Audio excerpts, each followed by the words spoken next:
Best bites forever.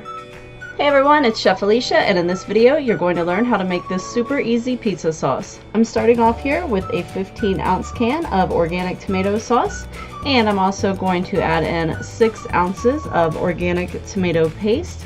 I'm just going to kind of give these a nice little stir together. I'm not going to mix it all the way up quite yet because we're about to add a couple more things in here. So here is about 1 teaspoon of kosher salt. I'm also adding in 2 or 3 teaspoons of dried oregano, 1/4 to 1/2 teaspoon of black pepper, and I want to add in about a teaspoon of garlic. You can also add onion powder if you would like, but I'm going to stop here. This is kind of my go-to pizza sauce.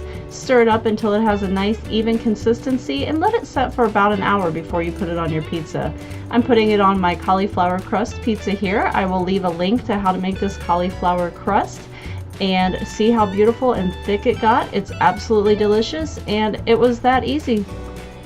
Hi again, thank you so much for watching my video. Please give it a like and a thumbs up and share it with all of your friends because sharing is caring. And if you're not already a subscriber, be sure to go ahead and subscribe now. Thank you so much for watching and happy cooking, everyone. bestbitesforever.com